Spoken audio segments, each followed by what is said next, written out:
¿Qué tal? Saludos. Buenas noches, amigos. Bienvenidos a Televisión Murciana. Bienvenidos a nuestro programa de debate sin ruido de fondo. Esta noche estrenamos temporada con un asunto que nos preocupa. Y seguramente también le va a preocupar a los invitados que tenemos con nosotros en el plató y que vamos a presentarles en unos segundos. Queremos hablar de la decadencia política. Queremos hablar de la decadencia de los políticos. A nadie se le escapa que en los últimos años hemos vivido una especie de divorcio entre los problemas de los ciudadanos y los intereses más personales de nuestros gestores, de nuestros políticos. ¿Realmente siguen caminos paralelos? Probablemente en los últimos años, también agravado por la crisis económica, hemos visto cómo desfilaban decenas de políticos por los banquillos de los tribunales. Corrupción, transfugismo, despilfarro, mala gestión de los fondos públicos. ¿Es eso lo que ha hecho que el ciudadano no se sienta identificado con su político?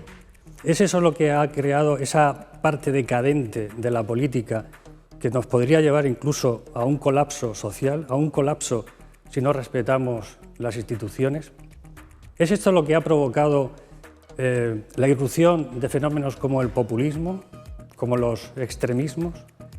De todos estos temas y de alguno más que evidentemente saldrán esta noche, vamos a hacerlo con nuestros invitados a los que voy a presentar inmediatamente. Nos acompañan Ángel Montiel, jefe de opinión del periódico La Opinión. Buenas noches, Ángel. Buenas noches, ¿qué tal?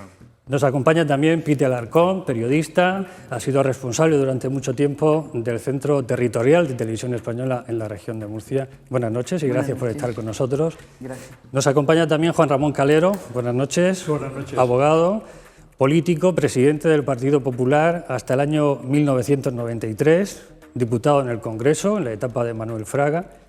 Y nos acompaña también Rosa Peñalver. Buenas noches, presidenta de la Asamblea Regional en la última legislatura. Quiero lanzarles esta primera pregunta porque me gustaría saber si es la política la que está en decadencia o son los políticos los que están en decadencia. Piti. La política no puede estar en decadencia porque sin la política no hay democracia. Es decir, yo en eso creo absolutamente en la política. En lo que sí soy últimamente, en los últimos tiempos, bastante decepcionada es con los políticos. Con eso sí.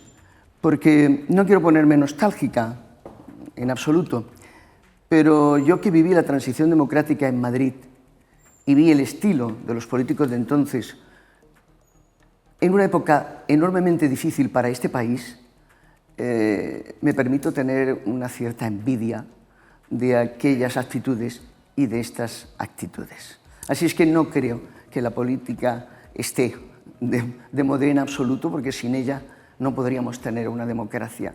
Sí estoy desencantada con muchos políticos de ahora. Juan Ramón.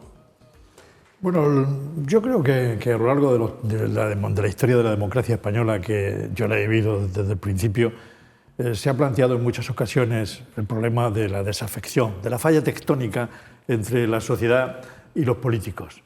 Ahora quizás se ha acentuado como consecuencia de la crisis económico-financiera de los años 2007 y 2008 y ha originado, y luego la pandemia también ha acentuado esta crisis. ¿A qué es debido? Bueno, siempre ha habido casos de corrupción, pero los medios de comunicación han sabido, gracias a Dios, airearlos ahora y eso ha incidido mucho más en la opinión pública. Siempre ha habido casos de ineptitud y ahora se airean mucho más porque a los políticos enseguida se les ve el trasero, no pueden ocultarlo, ¿no? Y entonces eso está originando efectivamente una cierta decepción. Yo creo que las instituciones democráticas no están en decadencia. La política debe entenderse con mayúscula y la política con mayúscula no está en decadencia. La política, como dice Piti, es fundamental, no solamente para la democracia, sino también para las dictaduras. Todos tienen que desarrollar una política. Es una acción humana que está encaminada a satisfacer los intereses generales y resolver los problemas que tiene la sociedad. Eso siempre existirá. Lo que ocurre es que a veces no encontramos los políticos adecuados para las distintas situaciones y en los distintos lugares. Eso, por ejemplo, en la historia se dice que Francia es un país con mucha suerte. Cuando necesita una Juana de Arco, la ha tenido. Cuando ha necesitado un general de Gaulle, lo ha tenido. Y que en España no ha habido tanta suerte. Decía Ortega, al principio de la década de los 20, decía Ortega, que el problema de España no es que gane la derecha o que gane la izquierda. El problema de España es que los criterios de selección están corrompidos y se elige siempre a los peores. Yo tengo una experiencia como secretario de organización del Partido de Alianza Popular, que luego fue Partido Popular durante 4 años, y yo en Madrid, cuando me encargó Fraga que organizara el resto de las provincias de España, como habíamos organizado Murcia, empecé a entrar en contacto con la gente y me di cuenta de que había una regla general. Y la regla general era que los que servían no querían y los que querían no servían. Se lo hice imprimir a mi secretaria y lo pusimos en un cuadro allí en la entrada de mi despacho, y cuando llegó el primero de la provincia y entró a mi despacho de organización a despachar sus problemas de la provincia X, inmediatamente se fue arriba a ver a Fraga y a quejarse de que el secretario de organización tiene ahí un cartel que es humillante para todos, no sé cuál, y Fraga me ordenó que lo quitara, ¿no? Y es que en cierto modo pasa esto, la sociedad tiene los políticos que se merecen, porque si los buenos se alejan... Pues... Claro, Ángel, ¿tú lo ves así? Bueno, yo es que comparar o relacionar políticos con política estamos hablando de lo mismo. Una cosa se contamina con la otra y al final pues, tampoco es una cuestión importante. Es verdad que vivimos un tiempo muy decepcionante, está a la vista, ¿no? Por la calidad de los políticos, no por las necesidades de la democracia o no por las necesidades de la política. Luego, bueno, en fin, nosotros somos, yo creo, relativamente mayores en esta mesa, y nos resulta fácil la nostalgia, decir cualquier tiempo pasado fue mejor, o en aquel momento, o en aquella circunstancia, pues había mejores políticos que ahora, o había una mayor exigencia a los políticos que ahora. Siendo cierto, yo no quiero caer en esa nostalgia, porque si nos ven nuestros sobrinos se van a reír un poco de nosotros. Es verdad que es un debate que está ahora de moda. Hay un libro de Ana Iris Salmón, que se llama Feria, que ha creado mucha polémica. La han llamado reaccionaria sencillamente porque su tesis es que su generación vive peor que la de sus padres. Y esto, pues claro, es como mirar al pasado y crear una expectativa negativa del presente, pero en cierta manera es así. La política no está resolviendo todos nuestros problemas. Hemos visto en la crisis económica anterior a la pandemia que quien realmente gobernaba y imponía sus condiciones eran los sectores económicos y financieros, ¿no? Y por lo tanto, ahí surgieron movimientos de descrédito a la política que en un principio eran o parecían regeneradores y luego han acabado o están acabando como han acabado, de una manera, en fin, bastante patética. Estoy hablando de Podemos o estoy hablando de Ciudadanos, ¿no? Que en vez de venir a regenerar, como decían la política, lo que han venido es a crear aún más desafección. Pero, en fin, yo soy optimista, es lo que puedo decir. Sin embargo, si miro a mi alrededor... ¿O con la política? Bueno, yo con la política es que es una herramienta, como dice Pitti, en fin, es como decir que estoy en contra de la historia o en contra de no sé qué otra cosa, ¿no? La política es un instrumento necesario. Puede estar en un momento u otro más o menos dignificado por la calidad de quienes la ejercen. En este momento, si empezamos a mirar desde la instancia administrativa más cercana a la más alta, vemos que, en fin, podrían ser mejores. Rosa, acabamos contigo en este turno general de intervenciones y luego ya sí os voy a pedir que si queréis interrumpiros, etcétera, etcétera, que el debate es abierto.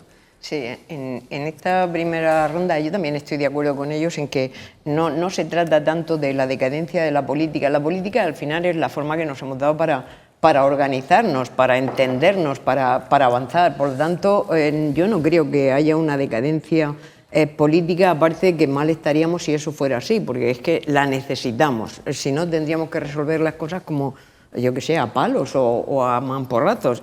Por lo tanto, la política siempre ha tenido en cada momento políticos, es decir, los que están en la vida pública, los que gestionan los problemas de la política, siempre han tenido políticos que están o no a la altura. Ese es el tema, quizá, el que podemos sentir o la ciudadanía puede sentir a veces que en un momento tan difícil como el que nos ha tocado vivir, en una época tan difícil como la que nos ha tocado vivir, pues que pueden sentir que los políticos no están a la altura, y eso sí que puede haber generado una cierta desafección entre sectores de la población que encuentran o entienden o sienten o perciben que los políticos están en otra cosa que no son precisamente las necesidades urgentes de los ciudadanos, de las personas a las que tienen que que ayudar y para las que tienen que construir. Es posible que en estos momentos lo que se haya dado, y no quiero tampoco mirar y decir que el pasado fue mejor, en el pasado también hubo de todo, como siempre, porque al final la política la hacen las personas y las personas pues las hay con más nivel, con menos nivel, con más altura, con más generosidad, con menos generosidad, pero sí es posible que en estos momentos, muy quizá mediatizado por las redes sociales, puede darse el hecho de que los partidos, que son las organizaciones donde se aglutinan las personas que están después en política, pues se hayan convertido más en instrumentos o estén más preocupados a veces en ganar elecciones o en el mensaje inmediato, mediático, que en los problemas reales que tienen en ese momento la ciudadanía. Y eso se percibe, el ciudadano de a pie lo percibe. Sí, una cosa, está claro que la decadencia política como tal no se puede juzgar en los tribunales. La puede juzgar el ciudadano cada 4 años cuando va a depositar su voto en las urnas y decide en ese momento... Los tribunales también intervienen de vez en cuando. Pero lo que yo me gustaría preguntar, y les dejo enseguida para el debate, todo esto es lo que... ¿cómo lo podríamos solucionar? Porque planteamos listas abiertas, planteamos un libro de obligaciones, un acuerdo de obligaciones para que si el político no cumple lo que prometió en la campaña electoral tenga que dimitir. Y decir, ¿cómo le damos al ciudadano herramientas para acabar con esta actuación de los políticos que parece que están más preocupados por el cargo, por su cargo, que por los problemas domésticos de los ciudadanos? Sí, yo quiero tomar la palabra para continuar el discurso de Ángel Montiel y el vuestro y decir, primero, yo creo que no, a pesar de que todos somos, yo ya soy absolutamente viejo, no relativamente, no tengo nostalgia, ni muchísimo menos pienso que cualquier tiempo pasado fue mejor. Líos hubo siempre en la política española, incluso en la época de Franco, donde no se transmitía nada, estaba el caso Matesa y salieron muchos escándalos. Por lo tanto, no tengo nostalgia. Ahora, el planteamiento de este debate debe partir de cuál es el presupuesto personal de cada uno de ellos, de cada uno de nosotros. Si hay un pesimismo antropológico o hay un optimismo antropológico. El pesimismo antropológico para mí lo representa, por ejemplo, Camilo José Cela, cuando dijo aquella famosa frase: por los políticos de todo el mundo siento un desprecio sin límites, porque ninguno es capaz de ofrecer al hombre un horizonte, un ideal verdaderamente humano. Eso es una frase muy redonda, propia de Camilo José Cela, que es un gran escritor, pero como político no destacaba. Pero yo creo que hay que partir de un optimismo antropológico. Yo creo que el ser humano no es perfecto, pero es perfectible. Nuestra democracia no es perfecta, pero es perfectible. Y lo que tú has planteado ya, Manolo, yo creo que sí. Yo creo que hay que adoptar medidas para mejorar los mecanismos democráticos de selección. Y eso requiere necesariamente una reforma electoral. Y yo lo estoy pidiendo desde hace mucho tiempo, una reforma electoral. No podemos pedir en un planteamiento utópico. Queremos que haya mejores políticos. Eso es como decir viva Cartagena o un brindis al sol. Eso no sirve para nada. Lo que tenemos que establecer es el mecanismo adecuado. Y el mecanismo adecuado es que la gente no tenga que votar en listas cerradas y bloqueadas, sino que vote a personas, no a siglas, a personas. Y entonces ya procurarán los partidos políticos, si reducimos los distritos, en las cuales los votantes pueden conocer al candidato, poner al mejor candidato, porque tiene que enfrentarse con otro del PSOE o con otro del PC que van a ser muy buenos. Y entonces el sistema es muy parecido al sistema británico, y ir a distritos más uninominales, si es posible.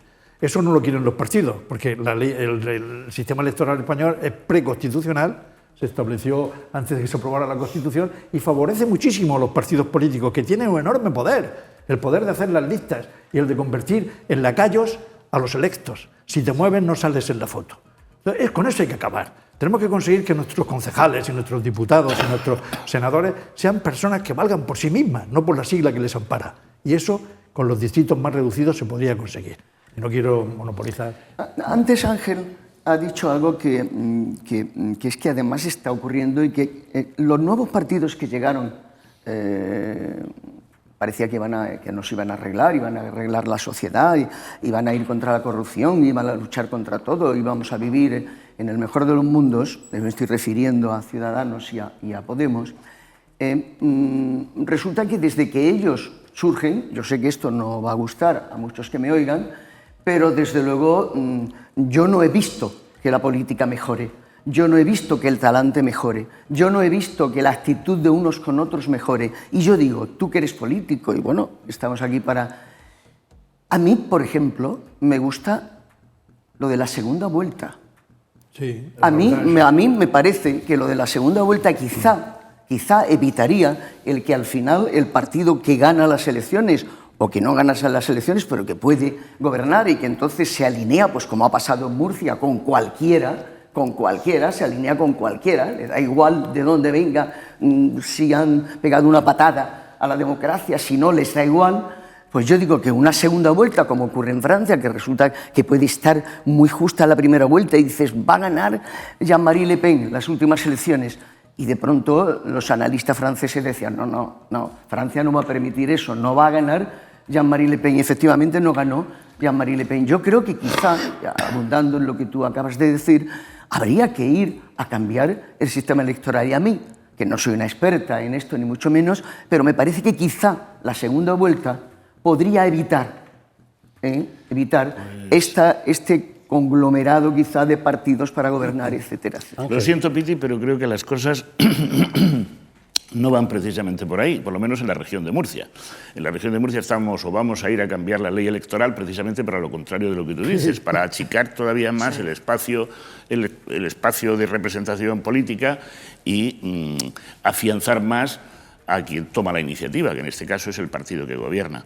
Es una paradoja tremenda que efectivamente cuando a partir de la crisis del 2008 aparecen nuevas fuerzas políticas que vienen un poco a refrescar esta especie de pasividad o de comodidad de los dos grandes partidos y, en fin, hacen un diagnóstico bastante, y a mí me pareció en su momento bastante interesante, que iba un poco también por ahí por lo que habéis comentado, de las reformas electorales, de la representación política, de la participación política, y como diagnóstico a mí me pareció interesante y sobre todo removerlo y decir, no, esto no es el mejor de los sistemas posibles, podemos mejorarlo, Y bueno, se entró en una situación políticamente interesante, hasta que estos movimientos empezaron a actuar en la vida política y vimos que hacían todo lo contrario de lo que predicaban, es decir, podemos ir a un partido leninista en su concepción como organización, entonces no puedes transmitir a la sociedad unas reglas democráticas que tú no practicas en tu partido.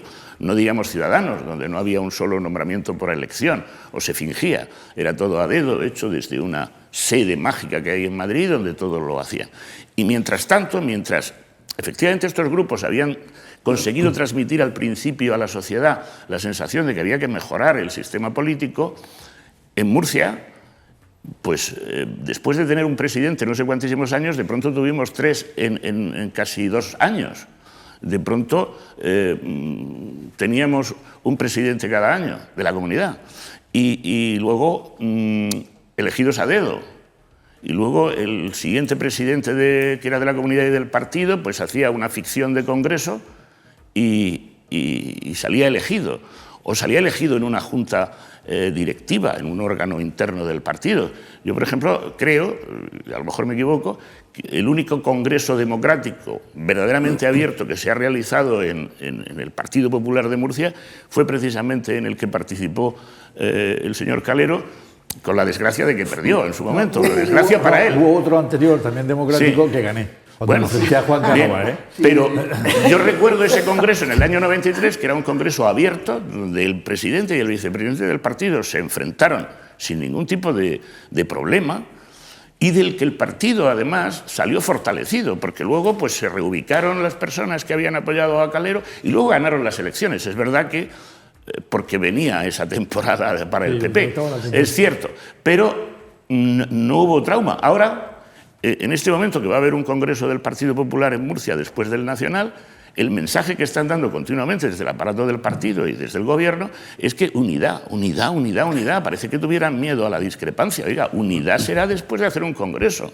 y que se presente. Además, Archena es mucho. Archena pues es muy importante. Claro. Además, si no fuera Archena sería otra cosa. Le tienen miedo a todo lo que sea romper el corsé antidemocrático, que es lo de vamos todos por el mismo camino. Sí, yo creo que perdón un momento, creo que hay que ser justo con Ciudadanos, porque Ciudadanos sí consiguió suprimir los 5 distritos. Bueno, en la región, eso era en la región. Sí. Y además consiguió que se acabase con el negocio de las ITVs. y que era un monopolio insufrible. Abrió la selección de personal en la sanidad, que estaba todo digitalizado, todo a dedo. Y, o sea, Ciudadanos en la primera etapa prestó grandes servicios a esta región y hay que agradecérselo. Hasta que fue absorbido. No, cuando Rivera se vendió ya, pues ya nada. Sí, ya no. bueno, cuando Fran Hervías y Rivera, cuando Rivera se vendió y en la región de Murcia, pues hasta que fue poco a poco condicionado y absorbido poco a poco en lo que eran sus grandes aspiraciones, que realmente en una primera etapa sí que puso sobre la mesa las condiciones que había firmado y efectivamente consiguió que se aprobaran un montón de medidas, pero a partir de que fue absorbido, Ciudadanos daba unos bandazos que el resultado está en lo que han sido las elecciones posteriores. Los ciudadanos no lo han entendido, los ciudadanos votantes no lo han entendido. Bueno, yo sí que creo que muchas tesis sobre el suicidio de Ciudadanos, hay muchas tesis, pero yo creo que el fundamental es cuando Rivera desvirtúa el concepto del partido de centro y dice que no puede pactar nunca con el PSOE. Entonces eso desvirtúa su concepto y ya está. Yo creo que sí que se han achicado espacios de representatividad y que los partidos políticos se han convertido lo que tendría que haber sido un proceso natural, que decías, congresos más abiertos, cada vez de mayor apertura, se han convertido en espacios cada vez más cerrados, donde efectivamente la idea de unidad se confunde con la de pensamiento único. Parece que aquel que piensa de otra manera está fuera de la unidad. No, oiga, miren, la unidad es una cosa y el pensamiento único dentro de un partido es otra. Y ese pensamiento único puede hacer mucho daño a las instituciones políticas, o sea, a los partidos políticos. Le tienen miedo a las organizaciones políticas porque cada vez que por unas circunstancias concretas de crisis interna o de lo que sea han dado rienda suelta a los mecanismos verdaderamente democráticos, es decir, han dejado que voten los militantes. Los militantes es lo más despreciado por los partidos, pues los tienen ahí para pagar la cuota. Y además ahora que ya no hay que pegar carteles. Y que ya no hay que pegar carteles. Pues, pero de pronto se activan los militantes porque los dirigentes se amontonan entre ellos y no hay por dónde sacar el asunto. Y entonces, venga, que hablen los militantes. Y los militantes hablan y dan unas sorpresas enormes. De pronto... Y además piensan, incluso. Yo creo que una de las claves, y a lo mejor habría que profundizar sobre eso, una de las claves de la situación política actual en los dos grandes partidos es que se ha patrimonializado por las ejecutivas regionales, locales, se patrimonializa el partido. Y se patrimonializa con una finalidad, garantizar la continuidad de la profesionalidad de la política. Es decir, hay gente que ha hecho de la política su profesión y que no tiene dónde irse. Es decir, si él cesa en la política, ¿dónde va? Y no pongamos ejemplos concretos, pero los podemos poner muy cerquita. En la región de Murcia no podíamos ponerlos porque acabaríamos el programa solamente con la enumeración. No, porque empezando por arriba, todo es ostentoso, ¿no? Es ostentoso y manifiesto. ¿Qué han hecho esas personas en la vida antes de meterse en política? Nada. Me gustaría, al hilo de lo que está comentando Juan Ramón Calero y al hilo de lo que ha comentado también Ángel, bajar, si os parece, a la región de Murcia. Hemos hablado un poco de historia, hemos hablado un poco de la política nacional, hemos hablado de aquellos que decían no nos representan, ¿no?, cuando nació el movimiento 15M y esos nuevos partidos. Pero es cierto que debemos aterrizar un poco aquí en la región de Murcia.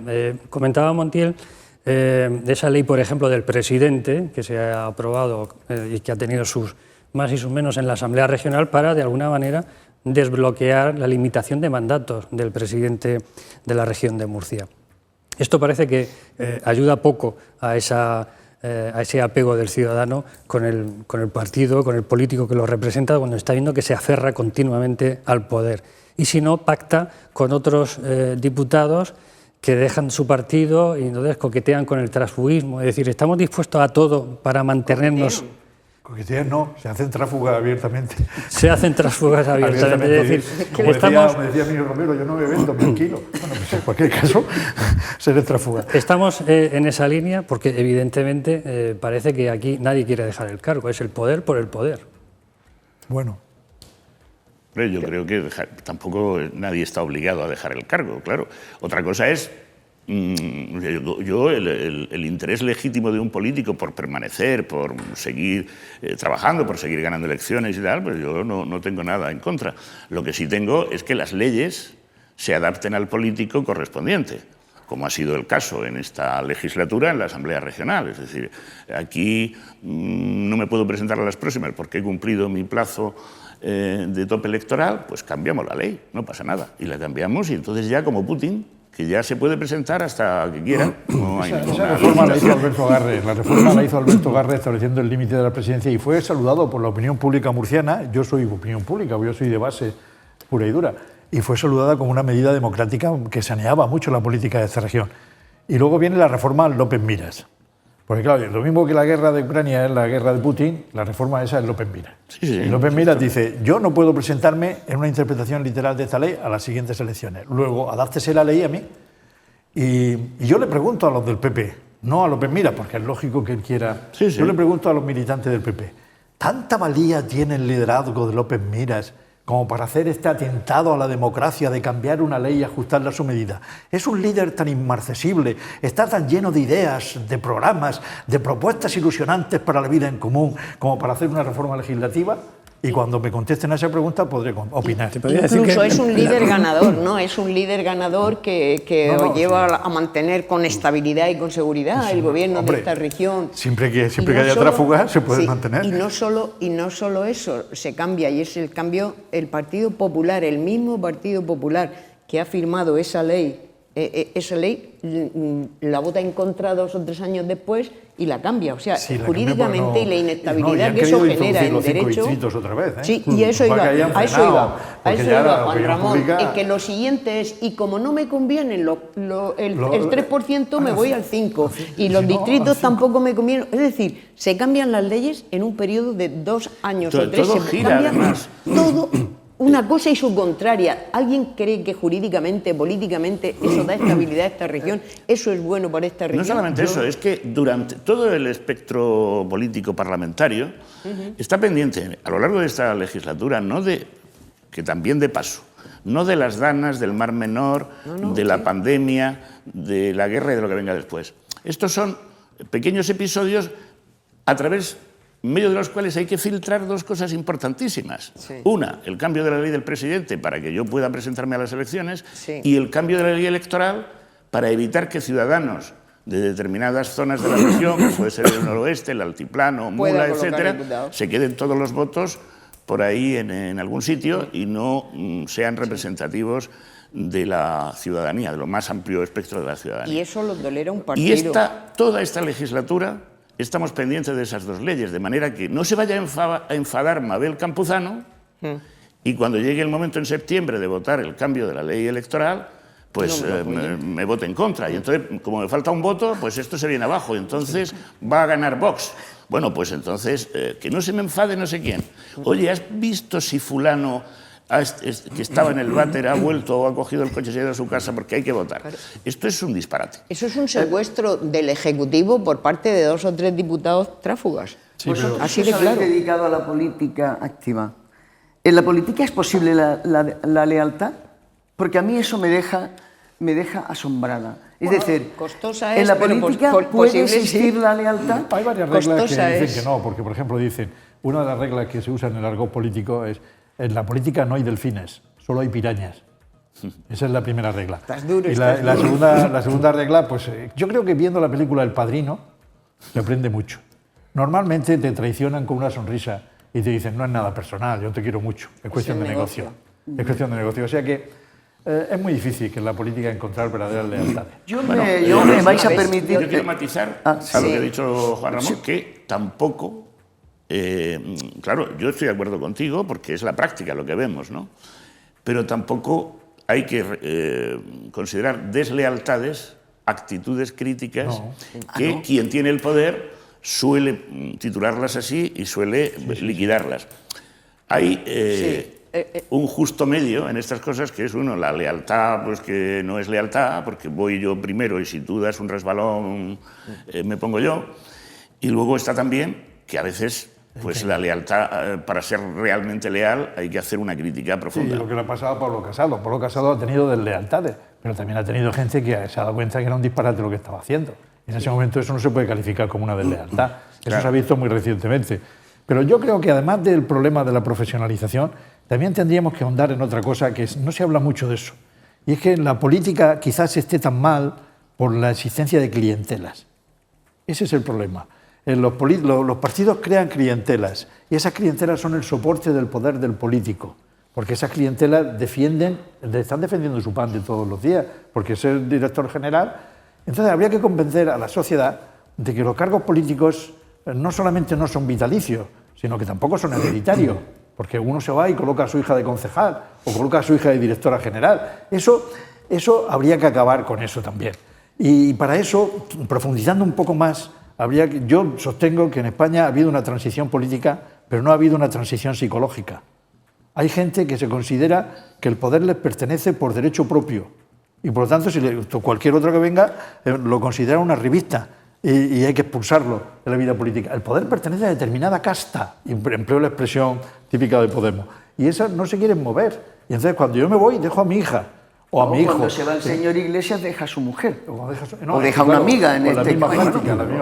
O deja a la amiga como secretaria general. O las sucesivas novias, ¿no? Exactamente. Yo sí que creo que existe la lealtad en los partidos políticos. Lo que pasa es que a veces es muy difícil de interpretar o de entender por la persona al final a la que tú estás siendo leal. Y en momentos difíciles, que es justo cuando tiene que aparecer la lealtad, pues a veces el ser crítico, el tener opinión propia, el tener que decirle, mira, es que en esto no, yo no te puedo seguir, pero eso se malinterpreta lealtad. como... eso no es deslealtad. Eso es lealtad. Por eso te digo que claro. No es deslealtad, es lealtad hacia las siglas, hacia la organización, hacia el futuro o el camino que vas a emprender, es un camino equivocado. Pero eso es muy costoso que se entienda en los partidos políticos. Suele ser causa pues, de desafecto por aquella persona que en el momento está agarrado. Y coincido con Juan Ramón en que al final estamos hablando de personas y es fundamental las razones y los motivos por los que alguien está en ese cargo. Claro. Porque ser político y servir en la política no es una cosa que sea estupenda, maravillosa y que bien estoy, cuando tú tienes otro lugar en el que estás y estás encajado, estás bien, te gusta, tienes unos ingresos y tienes un sueldo. Ahora, cuando tú has llegado ahí a la política como un medio de vida y no tienes dónde volver, entonces, bueno, como diría Belén Esteban, por eso matas, políticamente hablando. Juan Ramón ha dicho antes que en el caso concreto de Casado, que efectivamente pues, en los últimos tiempos desbarró bastante porque no daba una. Vale, muy bien. Pero a mí me pareció un ejercicio tan... No sé, es que me dio náuseas. Cuando yo sigo el debate y entonces veo en el Parlamento que todos los que el día anterior decían no, hay que ir a un congreso extraordinario porque la unidad, lo que decía antes... sí, lo del gobierno, sí, la unidad. La unidad. Bueno... Pues resulta, esos mismos que el día anterior salían en los medios de comunicación diciendo este señor no puede seguir, de otras maneras, pero lo decían, resulta que ese día se levantan todos, a aplaudir, pero con un fervor. Pero era el alboroque, porque sabían que era su discurso de despedida. Pero bueno, eso es cortesía, eso es un detalle al que se vale aplaudes. No, por favor, a mí me pareció de una hipocresía absoluta. De una hipocresía absoluta. Es decir, muy bien, se ha equivocado, se tiene que ir, perfecto. Pero después no se puede hacer aquello. Y yo te digo una cosa, y termino, a mí lo de Pablo Montesinos me encantó. ¿Qué quieres que te diga? Porque yo creo que en la vida ciertos gestos pues son necesarios. Me parece una gran tontada. Yo lo de Pablo Montesinos es un señor que está contratado. Salgo de guardia es un periodista que está contratado, cooptado, no sé qué, lo ha contratado él personalmente, claro. Lo ha hecho no sé qué del partido. Y me van a echar, me voy con él. Y lógicamente no lo quieren para nada porque es íntimo amigo suyo, pues claro. lo único que puedes hacer es ser leal y llevarlo hasta donde sea necesario, porque además... Yo no me parece significativo porque este tío, como periodista, era un tipo difusor de un partido político y como político, pues no sé, pues lo mismo. Es decir, que no me parece que ese sea el ejemplo de lealtad. Era la posición esta del santo Job. El Señor me lo dio, el Señor me lo quitó. Sí. Porque se iba a salir inmediatamente. De costumbre, como no veo que ningún político, haga eso, porque Ángel, tú me estás dando la razón, dices, como periodista era tal y como esto tal. Bueno, efectivamente como periodista lo sabemos, pero me está dando la razón. Otro diría, bueno, vamos a ver, ¿Cuánto queda de legislatura? Tanto. Cobro tanto. Yo estaba, como periodista tal, cobrando lo que cobraba. Pues ¿por qué no me voy a quedar? Otro hubiera hecho eso. Y él no se ha quedado, que no lo conozco, que no es amigo, pero que me... Si resulta que la regeneración de la vida política va a ser la actitud de este señor que nadie conoce, por cierto... No, yo sencillamente esto lo veo pues como una salida personal. Supongo que ahora su participación en tertulias y estas cosas cobrará una mayor a cotizar otra vez. ¿no? Me gustaría retomar un poco, porque estamos prácticamente ya en el tramo final de nuestro programa, y me gustaría hablar de dos cosas. Una, el Congreso Regional del PP, que lo tenemos muy cerca relativamente y ya está pues empezando a plantearse pues una serie de movimientos, pero me gustaría detenernos un poco en la figura del tránsfuga. Hemos hablado del político cuando se aferra al poder de cualquier modo o a cualquier precio, y en este caso juega un papel fundamental el transfugismo. Me gustaría preguntarles, y también a ustedes en casa que hagan esta reflexión, ¿qué papel juegan los diputados tránsfugas? Porque esto sí se quedan, esto sí marcan un gobierno y una política. Pues Juan Ramón lo decía antes, describiendo, por ejemplo, en el caso de Ciudadanos, su papel en la anterior legislatura, en la 9ª, en la que presidió la Asamblea Rosa Peñalver, que fue una legislatura espléndida, que tuvo un colofón sensacional, magnífico, un trabajo estupendo. Bueno, pues en esa legislatura Ciudadanos puso sus condiciones, estando fuera del gobierno, solo prestándole apoyo parlamentario, le puso una serie de condiciones que él ha relacionado. Yo recuerdo otras, como por ejemplo la creación de comisiones de investigación sobre determinados temas que estaban un poco oscuros y otros. Y la exigencia democrática de Ciudadanos se llevó a cabo plenamente porque más le valía al Partido Popular, que tenía que mantenerse en el poder.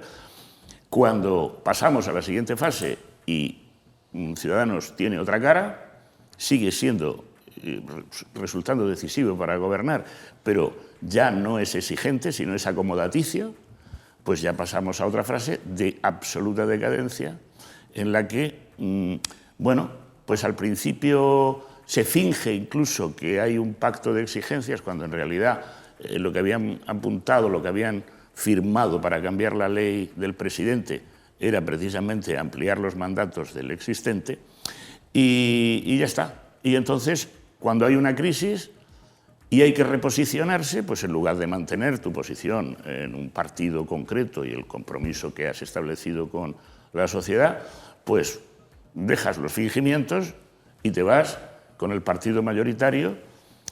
Solo hay un pretexto que pueda justificarlo, pero es un pretexto personal, no político, y es que las personas que cambiaron de lugar, de posición en la Asamblea Regional, que pertenecían a Ciudadanos, eran tratadas de muy mala manera por la organización de su partido. Es decir, las trataban hasta incluso con desprecio.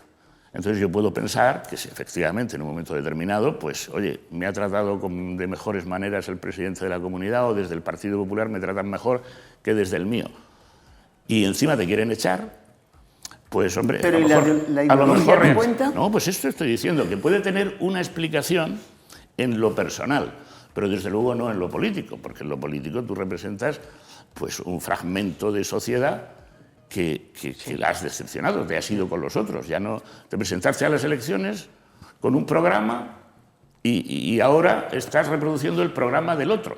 Pues no parece que eso sea muy convalidable, ¿no? Han propuesto dos temas, yo voy a referirme brevemente a ellos porque yo creo que estoy completamente de acuerdo con lo que ha dicho Ángel y lo que está diciendo Pizzi. Es que yo creo que este debate no sé si al final va a resultar, porque estamos casi todos de acuerdo en todo, ¿no? Yo que sobre el Congreso del PP, yo hace mucho tiempo que no estoy en ese partido, de medida baja en el año 95, 96, y no tengo las claves, pero tengo muchos amigos que me cuentan cosas, y observo y veo. En el Partido Popular siempre, para ser presidente de una región, tienes que tener, lo digo por mi experiencia, tienes que tener dos apoyos. Uno, el apoyo de las bases, que es el menos importante, y otro, el apoyo de Madrid, que es el más importante. Yo ahí, por eso fue mi error. Pero en este caso, ¿quién va a estar en Madrid a partir del día 2 de abril? Pues va a estar Núñez Feijóo. Y Núñez Feijóo es un político que no se caracteriza por ser un ideólogo, es un pragmático. que un día dice una cosa y al día siguiente, si le conviene, dice la otra. Y a un pragmático de la política como Núñez Feijóo nunca se va a enfrentar a un presidente de una comunidad autónoma. Y por lo tanto nunca va a dejar de apoyar a López Miras. Yo comprendo los movimientos que encabeza Patricia y esa cena famosa en donde asistieron muchos amigos míos, incluyendo a Ramón Luis Valcárcel, los comprendo, esos movimientos. Que no estén contentos, que Patricia diga que este gobierno con tráfuga es inmoral, yo estoy de acuerdo con eso, pero no tienen nada que hacer. Porque Patricia no significa una renovación, ella sí, pero quizás las personas que le están apoyando significan una regresión, volver al pasado. Y Núñez Feijóo no va a querer eso. Prefiere alguien controlable que algo que no se sabe lo que va a ocurrir. Y por lo tanto va a contar, López Miras va a ganar este Congreso. Y con respecto a los tráfugos, pues estoy completamente de acuerdo. Yo comprendo las razones personales que se dan, pero cuando uno está en política tiene que saber que, aunque el Tribunal Supremo haya dicho que el escaño pertenece al diputado, sin embargo ese diputado no ha salido por su propia valía, sino por el sistema de lista cerrada y por las siglas, y por lo tanto moralmente le pertenece al partido. Y si el partido, a nivel nacional, aunque te sea antipática Ana, y Ana te trate mal y tú seas vicepresidente y te quiera quitar, aunque todo eso sea cierto, si el partido que te ha presentado te da una instrucción y tú además firmas, al día siguiente no puedes desdecirte de lo que has firmado diciendo, ay, es que me querían echar y esto es un contrato de trabajo temporal. No, eso es una inmoralidad política. Me gustaría, Montiel, ¿tú estás de acuerdo con esa reflexión que ha hecho Juan Ramón sobre el Congreso Regional del PP? Sí, básicamente entiendo, por otras razones estoy de acuerdo. Entiendo que López Miras tiene el aparato, lo viene preparando desde hace ya 2 años, ¿no? El Congreso se tenía que haber celebrado antes, no sé cuándo se celebrará. Incluso sospecho que hay voluntad de no convocarlo, porque como ya estamos cerca de las elecciones, vamos a no crear mucho lío, ¿no? ¿Y sabes por qué? Sí, Porque el aparato no está fácil de controlar. Cuando los militantes huelen que Madrid no apoya, cambian, ¿eh? Claro. Sí, Creo además que efectivamente Feijóo necesita a López Miras ahora para salir con el 90%, ¿no? Pues quizá no va a crear también problemas en un partido, en una federación o como le llamen en el PP, en una región, en una provincia, en un momento también en el que él tiene que reforzarse. Yo creo que habrá dos momentos. Yo creo que habrá dos momentos. Uno, 2 días antes en Galicia dijo que Vox era un partido de la ultraderecha, sí, literalmente. Sí, dijo Vox era un partido de la ultraderecha. Cuando ha tenido que negociar en Castilla y León, pues resulta que el otros días ya dijo, eso hay que preguntárselo al presidente de Castilla y León, porque es el que tiene que hacer. Rosa, con no, pero respecto, al día siguiente dijo, Juan Ramón, vamos a dejar a Rosa que está intentando intervenir.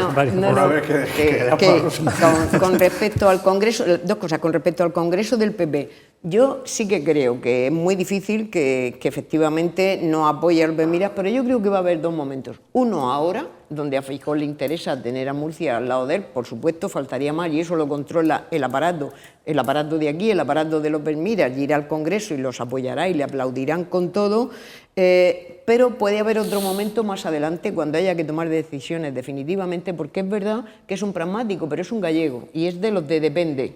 ¿De qué depende? Entonces, puede que en ese momento, si las encuestas no dan que López Miras tiene posibilidades, si ve que esto se les puede escapar definitivamente de las manos, pues a lo mejor, aunque nosotros podamos ver que eso no supone renovación, pues el hecho de presentar a Patricia, presentar a una mujer ganadora, novedoso, puede ocurrir. Es que hay una falsa imagen fotográfica de que a Patricia la apoya la vieja escuela, que llaman, puede ¿no? ocurrir. Porque está Cámara, Valcárcel, cada uno por su lado, porque no se hablan entre ellos. Y son los que salen en la foto, pero hay mucho militante detrás. Y hay otros muchos que apoyan también.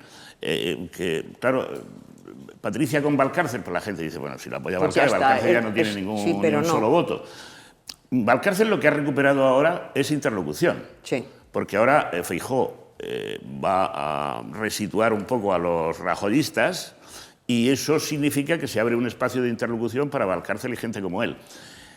Por lo menos para decirle, oye, en Murcia está pasando esto, ¿no? Y esa interlocución le resta a López Miras, que antes tenía allí a García Egea, y ya no lo tiene. Sí, pero el problema que tiene Núñez Feijóo con Murcia, el único problema que tiene, en mi opinión, es qué hace con García Egea.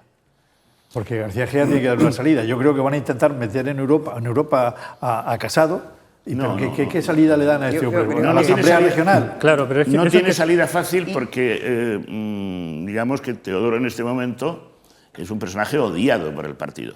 Sí. Y el partido, yo creo que los partidos o cualquier organización no está dispuesta a decir, te has salido de madre, has hecho un disparate, has atacado a una de nuestras representantes que tenemos en mayor estima y por eso te vamos a dar un regalito.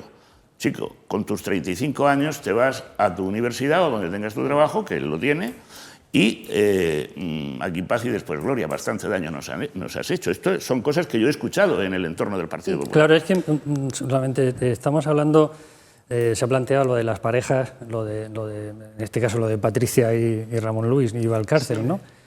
Pero la gente también puede pensar en Fernando López Miras y Teodoro García Egea, ¿no? Estamos hablando de otras parejas que también han tenido un protagonismo especial en esta historia y, como estáis comentando, ¿qué va a pasar con ellos y qué va a pasar con Teodoro García? Yo creo que López Miras se ha separado inmediatamente, ¿no? Está tratando de separarse.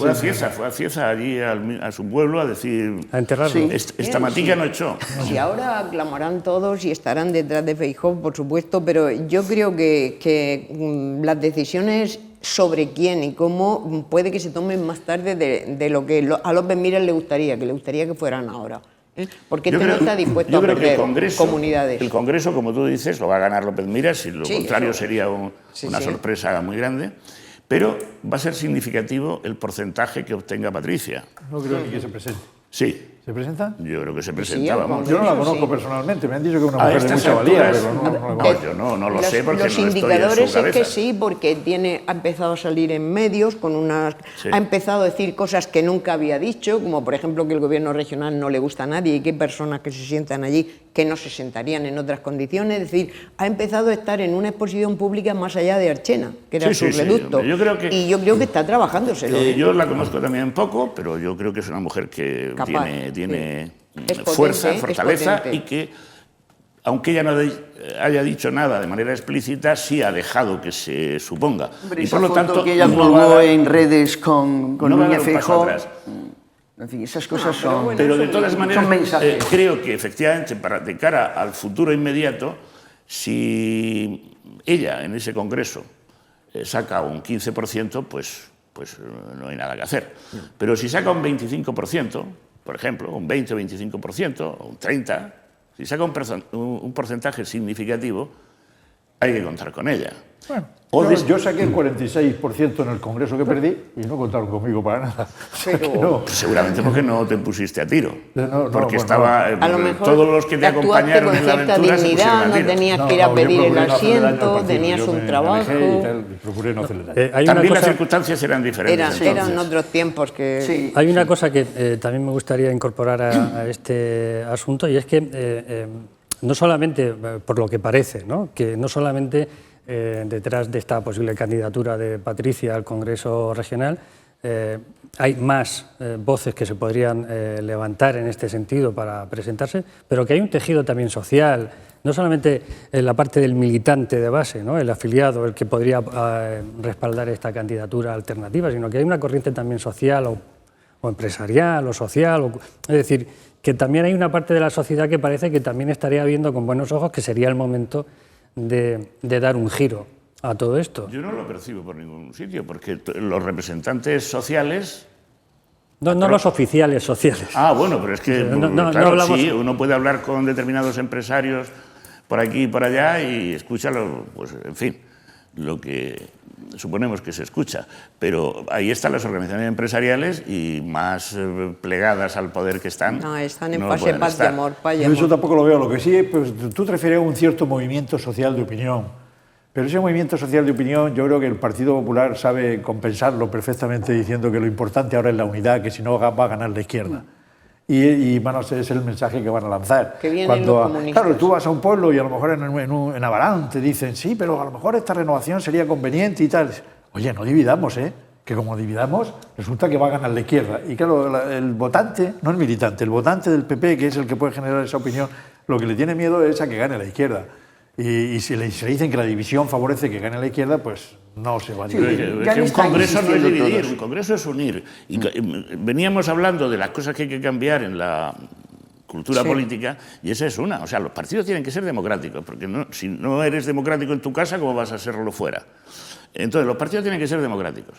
Y cuando hay escenificaciones como un congreso, que es, en fin, la máxima expresión de las divergencias, hay que hacerlos abiertos y con todas las consecuencias. Y al día siguiente, el que ha ganado tiene que integrar o tiene que ofrecer a los demás, pues, porque son del mismo equipo, las diferencias no son tampoco tan sustantivas, porque si no estarían en otro partido. Eso no suele ocurrir, tampoco. No, pues, pero debería ocurrir. Perdona, Valcárcel sí lo hizo en tu caso.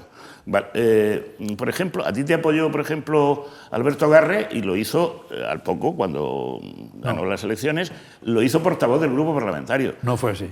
Bueno, luego dijo que me había apoyado, pero la verdad es que... A Central, que fue consejero de Agricultura el Eterno, consejero de Agricultura. Antonio Cerdá. Antonio Cerdá. Antonio Cerdá no, en absoluto. ¿No te apoyaba a ti? Con Juan Cánovas desde Las el principio. primarias Yo te digo que me apoyaron. Francisco pero no Marqués, por ejemplo. Es que ahora empieza a estar de moda decir que me apoyaron, pero eso son rememorancias históricas y bueno, los dinosaurios ya no existen. Las primarias no pueden ser, son un instrumento magnífico para saber lo que piensan los militantes y no pueden convertirse en un instrumento de exclusión, de saber lo que están conmigo y contra mí, porque no están contra ti. Están con otra manera de entender la gestión o quién lleva el partido, o quién tiene más posibilidades o qué liderazgo es mejor en cada momento. Y están sirviendo a veces para eso, para hacer la lista de los que no van a estar. Y eso es un error, un grave error, porque puede excluir yo a creo que gente eso ocurre valiosa. en todos los partidos, porque el PSOE tampoco integró. No, pues el si PSOE estamos también hablando hubo un en general de los congreso partidos, y luego Titi. después no hubo Sí, integración. Es que lo del PSOE Estamos fue hablando muy en general traumático. de los partidos. Hablamos en general de los partidos. Yo creo que lo de las primarias, yo siendo presidente regional del partido, y Ángel se acordará, organicé en el año 85 las primeras primarias que se celebraron en esta región para elegir a los candidatos al Congreso. Y estuvimos durante un mes y medio en los medios de comunicación haciendo asambleas comarcales para que los militantes de base, que teníamos entonces más de 20.000 afiliados, votaran a los que iban a ser candidatos. Y tengo que decir que aquellas primarias no fueron un éxito, porque primero originaron problemas personales irreconciliables entre algunos candidatos. Y en segundo lugar, la gente no votó, porque de los 20.000 afiliados que había, no llegaron ni a votar ni 2.000. O sea, casi el 10%. Y te decepciona un poco que tú ofrezcas una posibilidad democrática y luego la gente diga, anda, si confío en lo que hagáis, que hagan las listas. Que da igual. Y claro, y al final las listas pues las hacía Antonio Sánchez Carreño. Ser pionero es muy duro. Era muy anticipado. En aquel momento estaban acostumbrados a que el partido hacía una lista y ahí todos sí y no conocían al segundo de la lista, hasta el final ya no lo conocían, no sabían quién era, pero lo había hecho el partido y esa era la lista. O sea, pero en estos momentos yo creo que listas abiertas es un camino que será el siguiente paso que se dé y luego habrá que regular lo de los tráfugas. No puede ser que gente que no responde a ningún partido, que no responde a nada más que a su superior criterio, esté decidiendo lo que se hace en esta región hoy en día. Eso no puede ser. Nos quedan prácticamente 10 minutos para finalizar y por lo tanto me gustaría recoger un poco de velas y a modo de conclusión. Primero, decir, de todo lo que hemos planteado aquí, ¿cuánto nos llega a nosotros, cuánto le llega a los ciudadanos de todo lo que pasa en la política, de todo lo que pasa en los partidos políticos para que el ciudadano siga manteniendo esa confianza en sus políticos? Y si realmente, al final de este debate, de esta conversación que hemos mantenido, hemos sacado alguna conclusión sobre si la política o los políticos están en decadencia. Si ves a los políticos, el modelo que está emergente en este momento, el que más emerge, en unos lugares más que en otros, y en circunstancias electorales concretas han sido los que crecían mientras los otros bajaban o seguían nivelados, es el modelo Vox. Y en Vox parece que no faltan los políticos, son todos como machos alfa o mujeres alfa, que tienen una presencia política absolutamente poderosa, ¿no? Es una especie de discurso básico, con cosas como muy rotundas, pero que parece que llegan muy directamente a ciertos electores y sobre todo a una parte de la sociedad que puede estar decepcionada con los políticos convencionales y también con la situación social que, por circunstancias que hemos vivido estos años, pues se agravan y una crisis viene detrás de otra.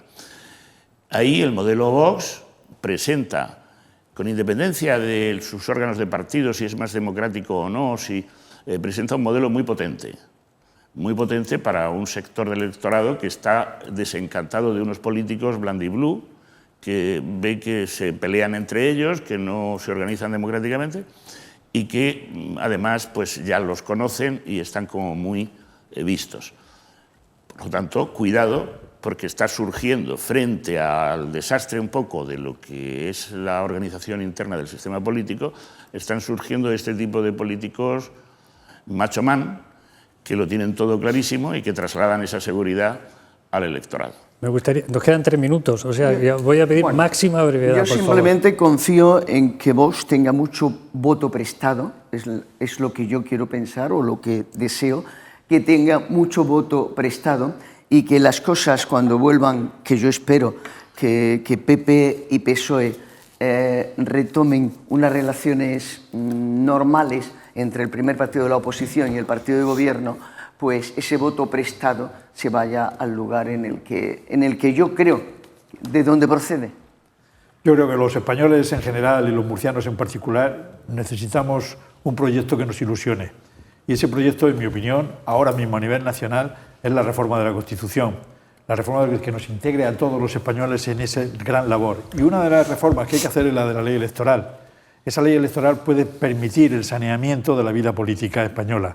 Hay que conseguir que la democracia funcione, que los diputados tengan más o menos los mismos votos, que haya una lista nacional para que esos restos de partidos pequeños puedan tener representación. Hay que hacer distritos más pequeños para que el político se responsabilice y el ciudadano también. El ciudadano se responsabiliza a la hora de elegir y yo creo que eso mejoraría. Yo confío en que Vox va a empezar a gobernar ahora en Castilla y León, lamentablemente, y yo confío en que ese desgaste que produce el gobernar, cuando se vean las tremendas contradicciones entre los 4 eslóganes que tiene para captar votos y la realidad y su gestión, que sirva para efectivamente frenar lo que puede ocurrir en la región de Murcia en 2023. Y yo tengo esa esperanza todavía, porque si no puede ser tremendo. Pero bueno, no habíamos dicho que el resumen era un resumen de todo, no solamente de Vox, ¿no? Sí, es que habéis entrado en Vox y yo he entrado en Vox. Pero como resultado de las deficiencias que encontrábamos en el resto en el conjunto del sistema político y en los otros partidos, pues de todo lo que ha surgido y luego se ha hundido, Ciudadanos, tal, lo que ha quedado y lo que es emergente en este momento está creciendo es Vox. Por el desafecto de la política tradicional. Pero yo creo que son 2 motivos. Lo de Vox tiene 2 motivos. Uno, la corrupción, y otro, el nacionalismo catalán.